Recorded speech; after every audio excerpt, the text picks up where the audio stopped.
Danes smo tukaj zavedene nenavadne zgodbe. Jaz sem si dovolil moje predavanje še za en korak razširiti, ker vmes se je zgodil v tem tednu nekaj zelo zanimivega, namreč podjetje Tesla je kupila za 1,5 milijarde ameriških dolarjev bitcoinov, kar je eno izmed nadaljevanj nenavadnosti in neobičajnosti na finančnih trgih, ki se kar ne neha, in praktično iz GameStop zgodbe nadaljujemo, plovemo kar v nove in nove neobičajnosti. In poleg GameStopa in bitcoina oziroma Teslinga bitcoina bomo zaključili tole predavanje še z vprašanjem, kaj pravzaprav se zdaj dogaja v ZDA in kaj lahko pričakujemo, da se bo zgodilo na finančnih trgih. Se pravi, a zdaj mi pred sabo vidimo neke neobičajnosti, nekaj, kar pelje v sesutje borznih trgov in finančnih trgov, ali imamo povsem običajno obdobje, ki rojeva nenormalno visoke donose in izjemne priložnosti za investiranje. No, naša GameStop zgodba bo šla tako, da bom poskusil biti čim bolj poljuden, pri čemer ne bom zanemaril nobenega tehničnega vidika in bomo tam, kjer je tehnično, vseeno to tehnično razložili, ne bom vas pa to zdaj presežno moril, ker itak vem, da to ni zdaj fakultetna učilnica, ampak ene stvari pa moramo povedati, ker imam občutek, da v zadnjih časih v medijih je kakovost poročanja zelo padla in mogoče ni čisto jasno razložen, kaj se dogaja. Zgodil se pa seveda nek zanimiv mehanizem. Zdaj, tisto, kar spremljamo zadnje čase, je, da stoletni fenomeni se dogajajo na finančnih trgih na vsake 2 ali 3 leta. To je zelo kaotično. Zamislite si analogen primer, recimo, da imamo upravka z 100-letno poplavo. Vse veste, ko se zgodijo ekstremni dogodki, meteorološki ekstremni dogodki, povezani še z geografijo, pride do tega, kar lahko rečemo kot shitstorm. Se pravi, neke zadeve se poklopijo in potem pride kot učinek neka eksplozija, ki je dobesedno uničevalna. Če rečemo 100-letne poplave, jaz živim na Barju v okolici Ljubljane, takrat, ko pridejo 100-letne vode, praktično vse odplaknejo in uničujejo premoženja. Zdaj na borzi imamo na borzah, posebej v ZDA, imamo na 1-3 leta take 100-letne vode, ki odplaknejo ogromen del enega premoženja. In te neobičajnosti so se zdaj nakopičile in tisto, kar je svet videl, je bila ta vojna za GameStop, ki je naredila eno fantastično zgodbo, ki bi lahko rekel 100-letni ekstrem. Ampak kot rečeno, 100-letne ekstreme zdaj na 2 leti vidimo, niso 100-letni ekstremi več, ampak so vse skupaj en ekstrem. Zame kot nekoga, ki preučuje finance, so to zelo zanimivi časi. Kot veste, kitajski pregovor prav, želim ti, da bi živel v zelo zanimivih časih. Sam bojim se, da so tele časi zdaj že malo preveč zanimivi in bilo bo čisto fajn, če malo dolgočasja rad, ampak z akademskega vidika pa govorimo o dobrih zgodbah. Tole je naš GameStop. To je cena v tednu, ko je prišlo do ekstremne in popolne eksplozije, in sicer od 21. januarja do 2. februarja.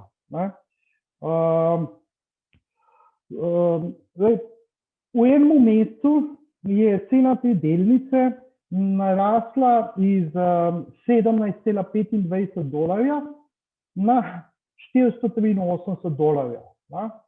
To je absolutna in popolna erupcija.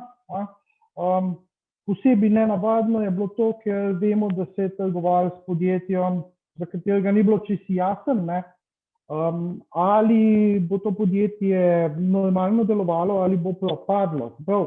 Tukaj, kar gledate pred sabo, ni nobenih fundamentalnih poslovnih razlogov, zaradi katerega bi povpraševanje po delnici naraščalo. Kar gledate pred sabo, je ena fascinantna špekulacija, ki je ceno delnice prenesla izjemno visok. Zdaj, če pogledate tole 28. januar, vidite eno zarezo. Ta zareza predstavlja en zanimiv dogodek, ko je cena delnice zrasla v nebo, šla kot $500, so brokerske hiše zaprle trgovanje z to delnico, Robinhood v prvi vrsti, kar je povzročil zelo močno zarezo v ceni. Tole je reševanje vojaka Melvin Capital na borzi. Ampak stojimo lepo počas, zdaj smo videli eno novo epizodo. Zdaj pa povejmo samo na kratko pred zgodbo, kaj se je pred tem dogajalo, ker bomo s tem pravzaprav v našo razlago uvedli igralce, ki so bili v tej vojni. Zdaj, zgodba z GameStopom se je začela z strani hedge skladov. Hedge skladi so posebne vrste skladi, ki trgujejo z derivativi in izvajajo short sell strategije. Derivativi, kot so opcije, ki bojo tudi čez nekaj trenutkov zelo pomembne ratale. Se pravi, tukaj gre za sklade, ki sprejemajo praviloma izjemno visoka tveganja v lovljenju visokih donosov. In to so skladi, ki so več ali manj po medijih bili zdaj označeni kot bad guys. To so skladi, ki jih poznamo iz velikega poka leta 2007, ko so z različnimi derivativi, z različnimi finančnimi instrumenti prekomerno napihnili nepremičninski trg do te mere, da je eksplodiral vsem v obraz in naredil implozijo po bančnem sistemu, po finančnem sistemu zaradi najrazličnejših toksičnih zgodb, ki so jih tako zapakirali, da jih noben ni videl. Se pravi, prodajali so lepo zavita darila, noter so bile pa kravji dreki. In ko se je to enkrat odkril, se je sesedal. In na strani teh ljudi, ki so vstopili v GameStop, je bil velik resentiment od vseh, namreč ko je 2007 celoten balonček na borzah počel iz te nepremičninskih zgodb, je seveda ameriška država naredila bailout večino teh hedge skladov, bank in tako dalje. In tam je rojen resentiment v stilu, vi ste lepo skozi šli, mi smo pa izgubili premoženje. Potem letos poleti, če ste kaj spremljali, so bili spet bizarni juriši na delnice. Tukaj pride v igro novo ime, Elon Musk. Na Elonu Musku so poskušali na njegovi Tesli narediti točno isto zgodbo v juniju, kot je šlo na GameStopu. In Elon Musk je to zameril. Elon Musk je marsikaj, med drugim je pa tudi precejšen egomanijak in stvari zameri. Namreč, kaj se je zgodilo, del hedge skladov je stavil, da bo Tesla imela težave s poslovnimi rezultati in so šli v enako pozicijo kot pri GameStopu. To seveda nikoli ni dobra informacija, če trg vidi, da veliki institucionalni igralci stavijo, da bo cena delnice od podjetja padla, seveda potem ta informacija pomeni, da znebite se to delnico ali pa pridite z nami igrati to igro, ki jo igramo, stavite na padanje delnice. In seveda, Elon Musk se je izvil iz te zgodbe, je pa Rado jezen. Rado je zelo jezen in to jezo je zelo dobro pokazal v GameStop zgodbi čez nekaj mesecev. Elon Musk ni bil brez grehov, Tesla, kot veste, je sicer lepo fino vizionarsko podjetje skupaj z SpaceX-om, ampak poslovni rezultati ne sledijo neki uspešni zgodbi. Elon Musk je nazadnje naredil profit iz čistih finančnih hokus-pokusov. Potem smo imeli pa še po teh napadih na Teslo, pa še nekaj drugih večjih podjetij, smo pa jeseni začeli spremljati, da so se finančni trgi začeli zanimati za podjetje GameStop. In to iz vseh strani. Najprej so hedge fundi začeli okoli pošiljati newsletter, da gre za podjetje z delnico, katere cena pada in bo šlo verjetno v stečaj. To je bilo zelo resna predpostavka, zaradi tega, ker GameStop že dolgo več ne dela dobička.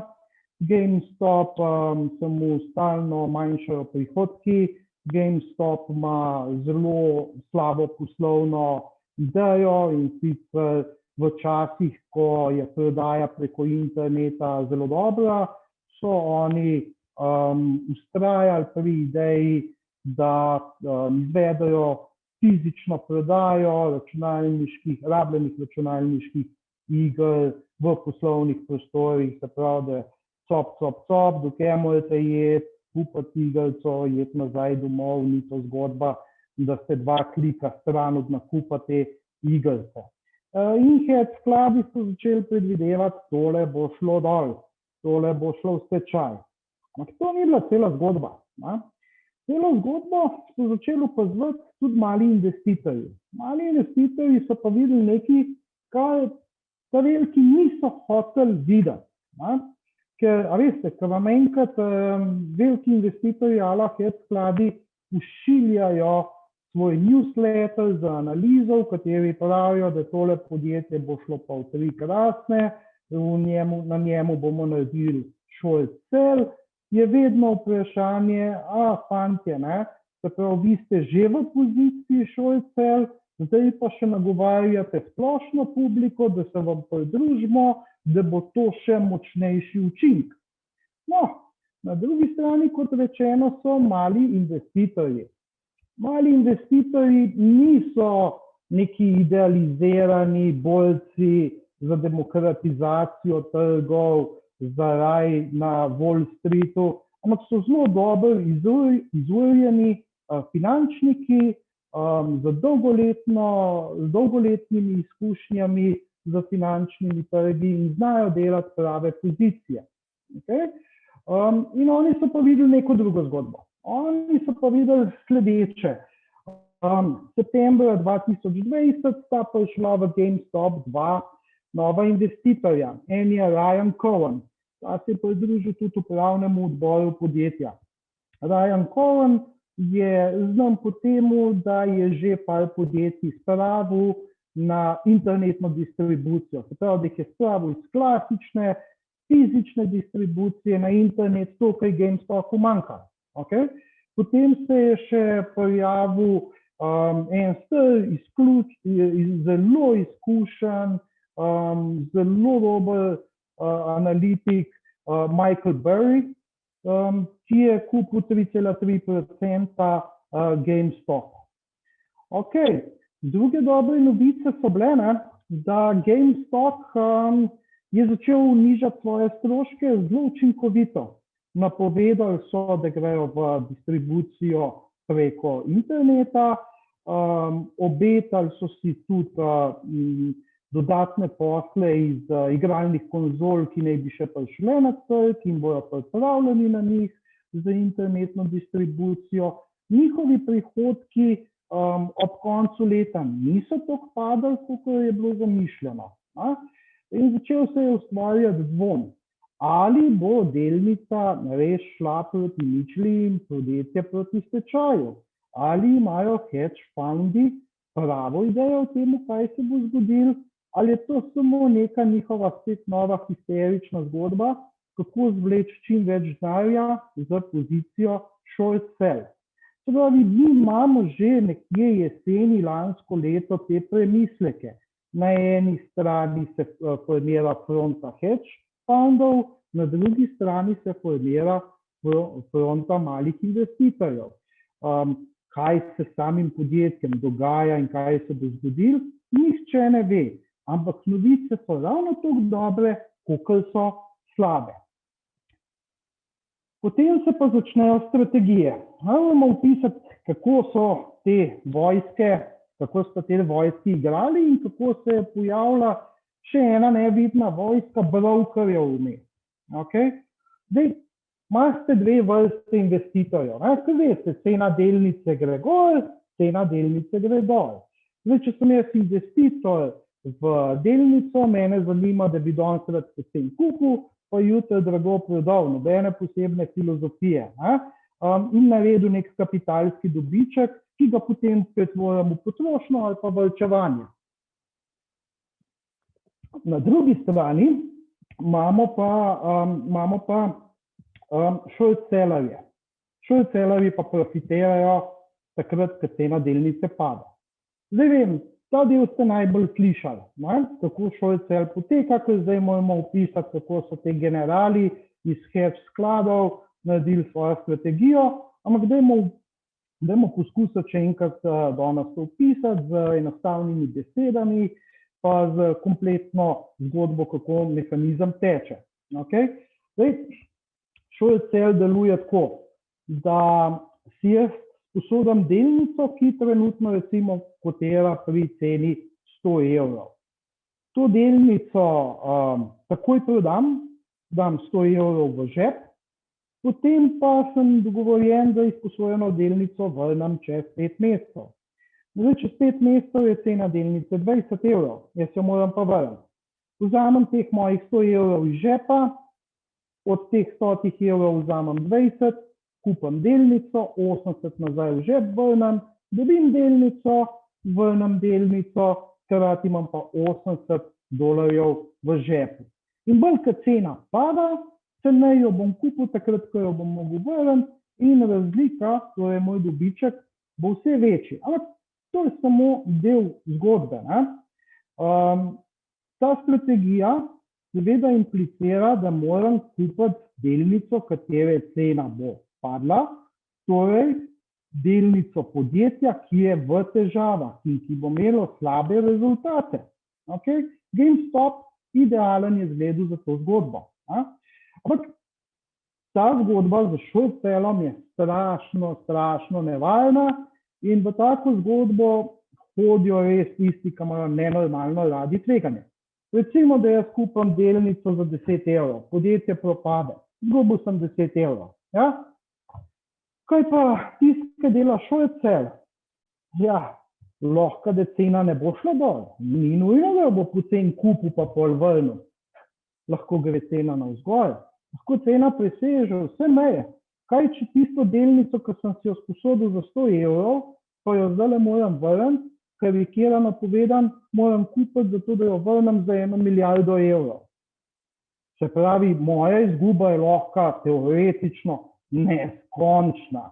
In igrati se take zgodbe ni dobro. In to hedge skladi zelo dobro vejo. Tukaj je še en del zgodbe. To ni tako enostavno, kot sem povedal, da si sposodiš, prodaš, ki treba vrniti, kupaš po nižji ceni. Brate, mi smo zrihtali, v redu je. Vi morate plačati najprej, vi si to sposodite pri brokerju. Se pravi, tisti, ki ima delnico, jo ima vknjiženo na računu pri brokerju, pri posredniku. In ko si vi sposodite od brokerja, vam bo on zaračunal določene stroške. Boste mogli tudi tistim, od katerega ste se delnico sposoditi, mogli vrniti določene obresti, pa tipično 30% donos boste mogli obljubiti na končno ceno te delnice ob nakupu, ko ste mogli to vrniti. Kar pomeni, to je strategija, ki je nenormalno tvegana, pa strategija, ki je izjemno draga. Ker bo cena delnice mogla zelo padati, da se bo to sploh plačalo, pa bo to imelo smisel. Zdaj, na drugi strani imamo novo fronto, generale iz Reddita, iz subreddita Wall Street Bet. Oni so gledali tole in so rekli, ok, lej, zanimivo, ne? Vsi hedge skladi mislijo, da bo podjetje propadlo, da bo cena delnice padla, se pravi, da bojo šli na svoj cel in tam pobrali denar. Po ceni delnice jo kupili, ko jih bo treba vrniti, od propadlega podjetja in znajo v našem žepu. Dajmo mi poskusiti, glede na to, da vemo, da ni nujno, da bo podjetje propadlo, pa šla cena delnice proti nič. Dajmo mi poskusiti kupiti te delnice. Okay? Pa če kupimo te delnice, pa smo mi tisti, ki jih bomo hedge skladom prodajali. Okay? Zdaj, najprej kako jih bomo kupili, pa pol kako bomo mi profit iz tega dobili. Kako bomo kupili? Delnico jaz lahko neposredno kupam, ko je brokerju jo naročim, on mi jo dostavi, jaz jo kupam. Lahko pa vzamem tudi, kar je običajno, opcijo za nakup delnice. Zdaj, to je malo bolj tehničen del, ampak recimo, dajmo biti popolnoma poljudni. Opcija daje možnost, da ob njeni izvršitvi nekaj naredite. Kupite ali pa prodate nekaj, kar je stvar pogodbe. Ok, to se zdaj spet sliši po veliko govoril, pa nič povedal. Ok, ampak jaz na primer kupim opcijo za GameStop delnico. To pomeni, da recimo čez 3 mesece mi zapade možnost, da se odločim, a bom opcijo uveljavil ali pa ne. Opcijo česa? Nakupa. Ok? Dobro, kaj zdaj to pomeni? Ja, glejte, naprimer, imamo 2 ceni. Ena je pogodbena cena, ena je tržna cena. Čez 3 mesece se bom odločil, glede na pogodbeno ceno in tržno ceno, ali delnico kupam ali jo ne kupam. Recimo primer. Recimo, da imam pogodbo, da bom kupil delnico za 50 evrov čez 3 mesece. Zdaj, na trgu se čez 3 mesece, ko je trenutek moje odločitve in kupu ali ne, pojavi sledeča zadeva, pogledam borzo, delnica je 60 evrov. Jaz rečem, tale opcija da meni možnost, da za 50 evrov kupam delnico, zdaj le takoj po pogodbi, pogrem pa z njo, k brokerju pa mu jo prodam za 60 evrov. Sem jaz 10 evrov zaslužil. Tukaj je pa tehnika taka, da bom jaz zaslužil, če bo tržna cena presegla pogodbena. Zdaj, če jaz kupujem GameStop delnico, potem bo v moji opciji razumljivo, da kupujem delnico, za katero vsi mislijo, da bo propadla, da podjetje propada. Sploh jo bom poceni dobil. Zelo velika možnost je, da bo v dnevu nakupa višja. Zdaj bom jaz to delnico seveda kupil in bom šel do hedge skladov in bom rekel, evo vam, vi morate itak delnico vrniti, evo, klo jo imate, kupite jo, pa jo vrnite, kje jo morate vrniti. Ok. Potem imamo pa tretjo nevidno armado, ki postane vidna tukaj 28. januarja, ko zaustavil Robinhood trgovanje kot brokerska hiša. Zdaj, oni so pa fantje, ki so vmes, ampak očitno imajo hedge sklade malo bolj radi. Zdaj, če bom jaz šel kupiti opcijo za to, da bom kupil mojo delnico GameStopa, bom jaz šel do brokerja. In broker bo rekel, evo ti to opcijo, ampak ve tudi, da prihaja dan zapadlosti, čez en mesec dni, in da bo on mogel, če po obligaciji meni to delnico prodati, če bom jaz uveljavil opcijo. Če bom jaz rekel, tole opcijo bom uveljavil, hočem kupiti delnico, on mi jo bo mogel prodati, on mi jo bo mogel dostaviti. Zdaj, za njega je najboljša taktika sledeča.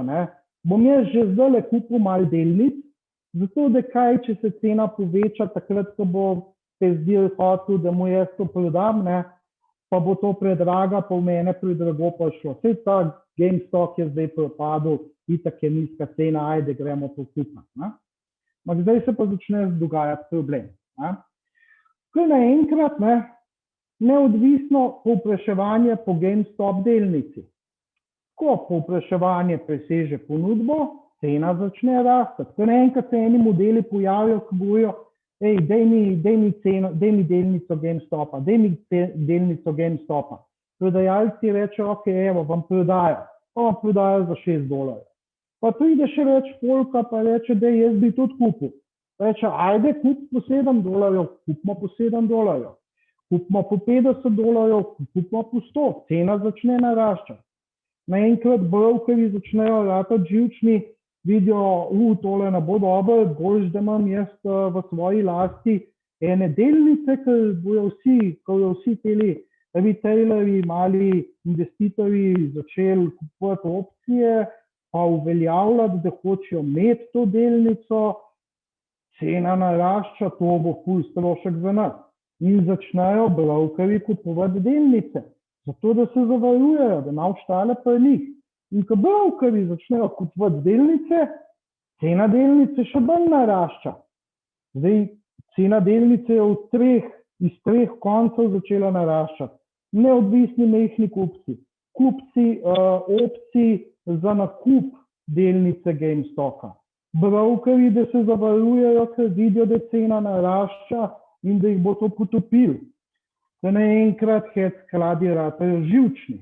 Hedge skladi so enostavno mislili, dobro, ajde, mi smo si sposodili delnico po $55,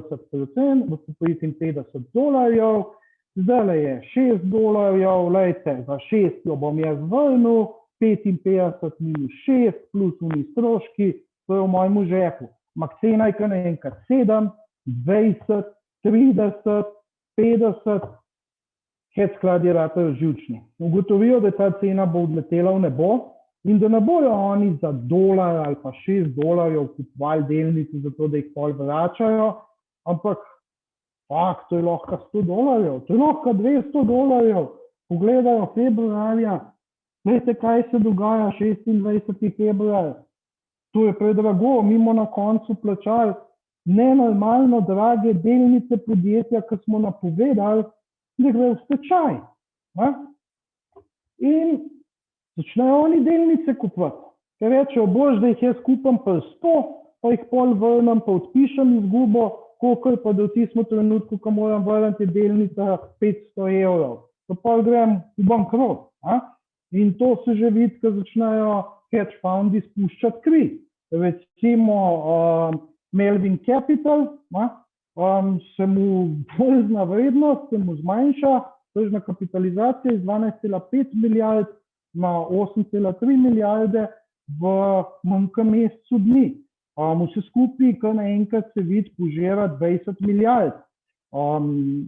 Ampak, ko hedge skladi pridejo kupovati delnice, povečajo povpraševanje, cena delnice še naprej raste. To je zdaj vse večji problem, ker so se ujeli v to zgodbo. Bolj, ko povprašujemo, da se zavarujemo, višja je cena delnice, bolj verjetno je, da bomo mi čisto absolutno vse izgubili in temu se reče short squeeze. Zdaj pa v tem trenutku pride še eno igro. Ki se hoče sladko maščevati, in to je Elon Musk. Elon Musk lepo v zadnji tretjini januarja napiše na svoj Twitter issue GameStop. GameStop so imenovali na Redditu userji GameStop delnico in da link na ta forum na Redditu. Bum, eksplozija, cel svet ve za to.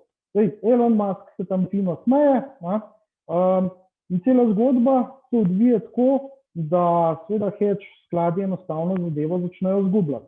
Ker je zadeva preveč dramatična, brokerji, največji med njimi, ki je kao bil prav za te male retailerje, pa male investitorčke, Robin Hood, zaustavi trgovanje. Zdaj, če zaustavite trgovanje, pač cena delnice bo padla. Se nima več kaj drugega zgoditi. Ampak zdaj, kaj naenkrat se vzpred cel shitstorm po celi ameriški politiki. Robin Hood je naredil štalo. Zaustavil je v dogovoru z hedge fundi trgovanje za to delnico. Vprašanje, kaj je Robin Hood zares naredil. Robin Hood, bizarno, njegov lastnik je Vlad Tenev, bolgarski imigrant v ZDA, katerega starša sta oba zaposlena pri Svetovni banki, se pravi zelo tako privilegiran fant, ki okoli razlaga, da demokratizira brokerski posel. Dejansko je bil ta model v decembru 2020 kaznovan s 65 milijonsko kaznijo za strani ameriškega regulatorja SEC-a, zaradi tega, ker je goljufal pri provizijah. Prav na spredi je pobiral provizije namesto fiksnih provizij, kakorkoli zelo shady character. Ampak tam sta se pojavile dve zgodbe, zakaj bi bilo to narejeno. Ker če bi on ustavil trgovanje, zato da bi manipuliral s ceno delnico, da bi to koristil hedge fundom in omogočil minimizacijo njihove izgube. Pol enostavno imamo to manipulacijo delniškega trga, SEC ga začne preiskati, gremo lepo v zapor, pa masivna kazen. Zgodba, ki jo je on povedal, je, da so se hoteli pač zavarovati, zato so ustavili trgovanje, se pravi, da so hoteli po nižji ceni odkupiti delnice. Potem je prišla ven zgodba, da verjetno že brokerska hiša nima več ustrezne likvidnosti, da sploh to zavarovanje naredi, in na koncu je prišlo kolosalno razkritje. Kolosalno razkritje je pa tako. Melvin Capital, hedge fund, ki sem ga prej omenil, ki je naredil resnično izgubo, je naredil toliko silno izgubo, da sta ga mogla dva druga hedge funda bailouta. In prvi sklad je Citadel, drugi pa Point 72.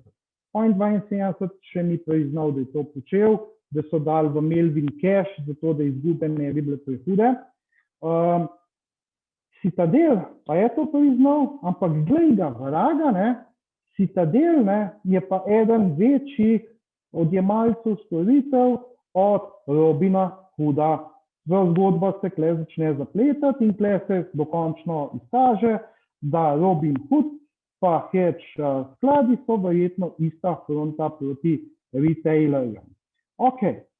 Tipično vprašanje, ki se je pojavljalo v medijih, je bilo, ali niso vendarle silni protesti z Wall Streeta se zdaj prvič materializirali, pa vse te jezne male kupce, navdahnjene z njihovo veliko ikono Elonom Muskom in so obračunali z velikimi hedge skladi, ki stalno delajo zoprnije in ko so v treh krasnih, jih mora država dokapitalizirati.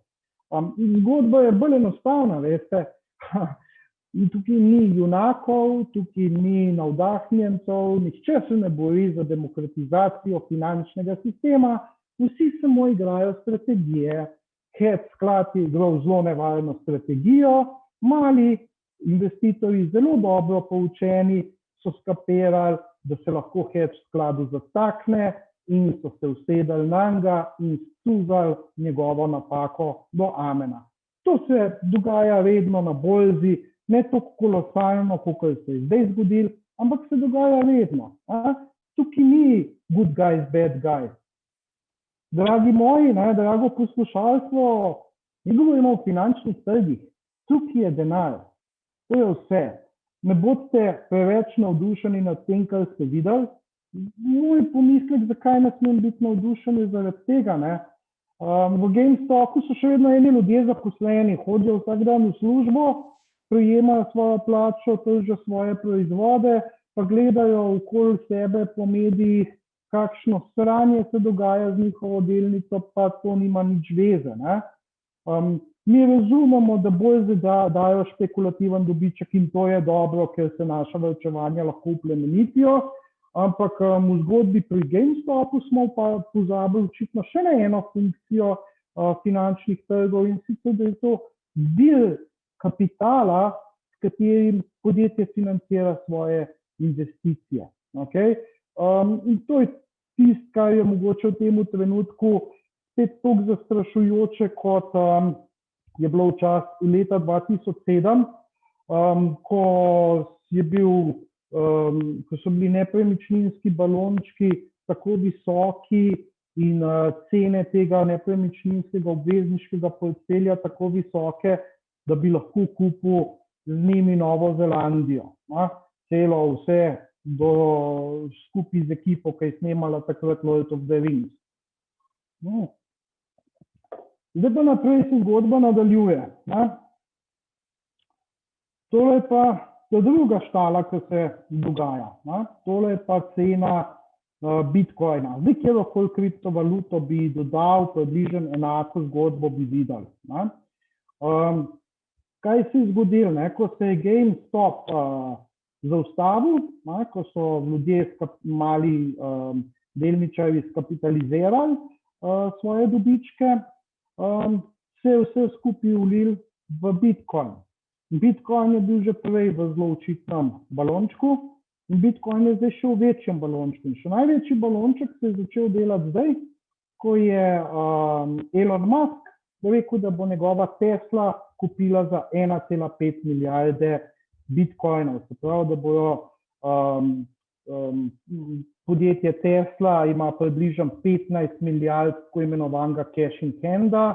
To je denar, ki ni nujno potreben za poslovanje podjetja in je v različnih oblikah, od zelo likvidnih treasury bill obveznic do denarja, ampak se je odločil, da bo svojo pozicijo v tem delu denarja, ki ga potrebuje nujno za poslovanje, namenil za nakup Bitcoina, in tako kot pri GameStopu je sprožil še en naval in še eno hudo, tole, kar zdaj pred sabo gledate, vrhunska špekulacija. Zdaj, zakaj je Tesla to naredila? In zakaj je Tesla ne samo kupila to, ampak je tudi rekla, da bo sprejemala Bitcoine za nakup avtomobilov? Zdaj, razlogov je več. Najbolj enostavna razlaga je, pač to je Elon Musk. Elon Musk je nor, zaradi tega ga imamo sicer radi, ki ima vizionarske ideje, ampak po drugi strani je absurdno odtrgan, nepredvidljiv in stalni vojni z ameriškim regulatorjem že zelo dolg časa, plus ko ima malo te Donald Trump Twitter variante, na katerih cel finančni trg stresa. Ampak to nima smisla. Drugo vprašanje, ki je pomembno, je, alo Elon Musk, zdaj v Nemčiji odpiraš tovarno, zakaj ne bi raje keša dal v svoje posle? Zakaj ne bi raje dal keša v posel, svoj core business, za katerega se ne zdi, da je stabilen zelo zares, vsi smo potrpežljivi svojo delnico, ampak starija bi ti kdaj naredil dobiček v temu podjetju, kaj treba, da bo to imelo vse skupaj smisel. Zdaj, jaz mislim, da Elon Musk ne rab tega denarja za širitve svojih poslov, te investicije so že predhodno bile rezervirane in narejene. Kaj je Elon Musk naredil? Moje mnenje, dolar pada, dolar je šibak, karkoli imate vezan premoženje v dolarju, vam pada glede zdaj na evro. In napoved je tudi, da bo naslednjih 6 mesecev dolar še vedno padal. To je zelo verjetna napoved, glede na to, kako se svalka ameriška ekonomska politika in kakšne obljube je Biden dal. Ampak zelo verjetno je enostavno ugotovil Elon Musk, da brez veze, da drži v svojem portfelju dolarje, raje bo imel Bitcoina.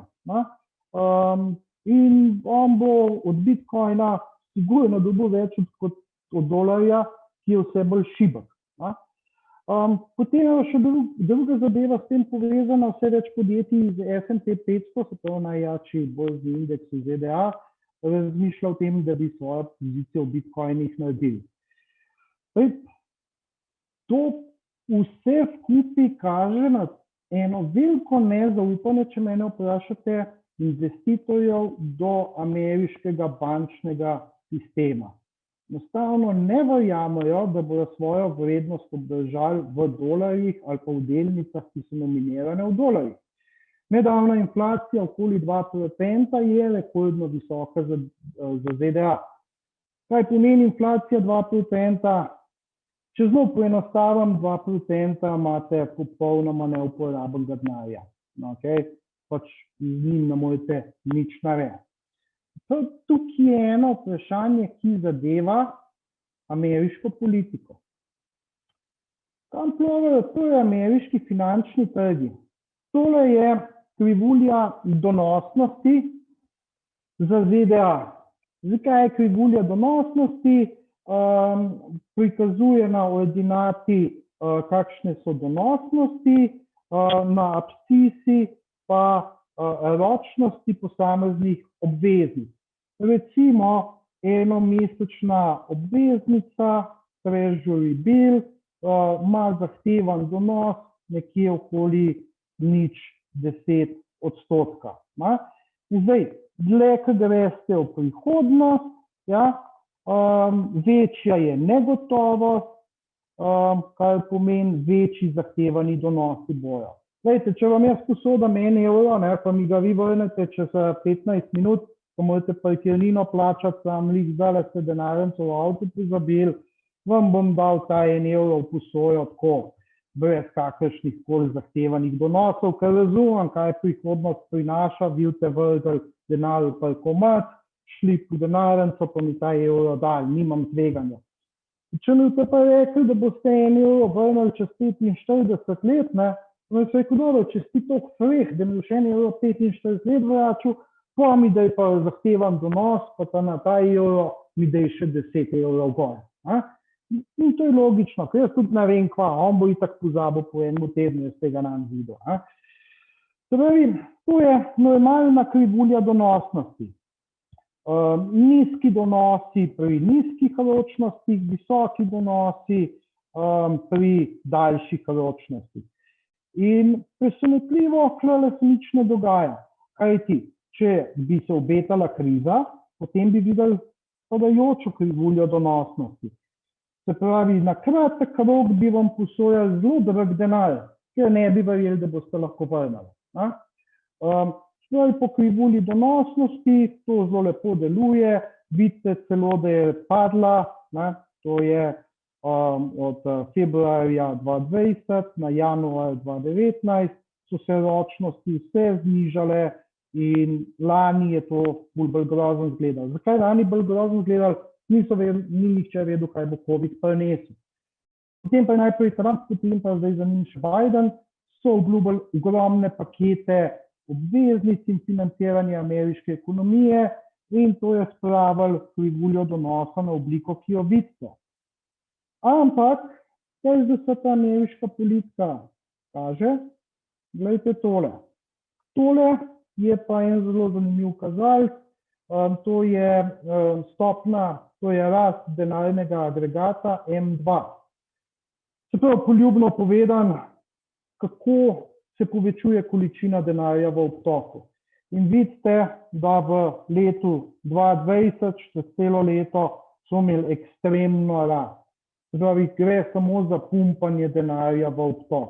Ta denar, ki prihaja v obtok, seveda postaja inflacijski, vse manj je vreden, dolar vse manj šibi, vse manj boste imeli investicij na finančnih trgih, ki imajo kakršen koli fundamentalen posloven smisel, vse bolj se zadeva nagne k špekulaciji kot GameStop, ali pa k norostim, jaz sem moje pojme norostim, kot je 1,5 milijarde nakupa bitcoina. Skratka, vse vam beži v špekulacije in stran od dolarja, ker se očitno zaupanje začenja na finančnih trgih podelati. Zdaj, kaj mi gledamo? Mi gledamo resnično en velik kaos, iz katerega ne moremo razumeti, kaj točno se bo zgodilo. A se mi zabavamo z GameStopom? Ali mi produciramo sistem, ki bo implodiral čez kakšne 2 leti? ali ameriška fiskalna in monetarna politika, ali se jim je zmešala.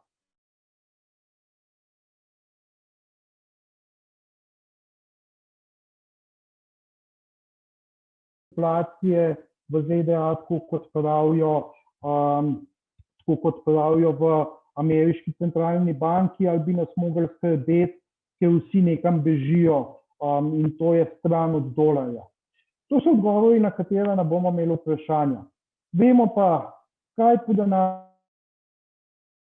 predavanju, da ni epskih junakov in epskih zlikovcev, it's just about business. Nič drugega nikoli ni bilo in tudi nikoli ne bo. Jaz bi na tej točki zaključil. Upam, da vam je bilo relativno informativno.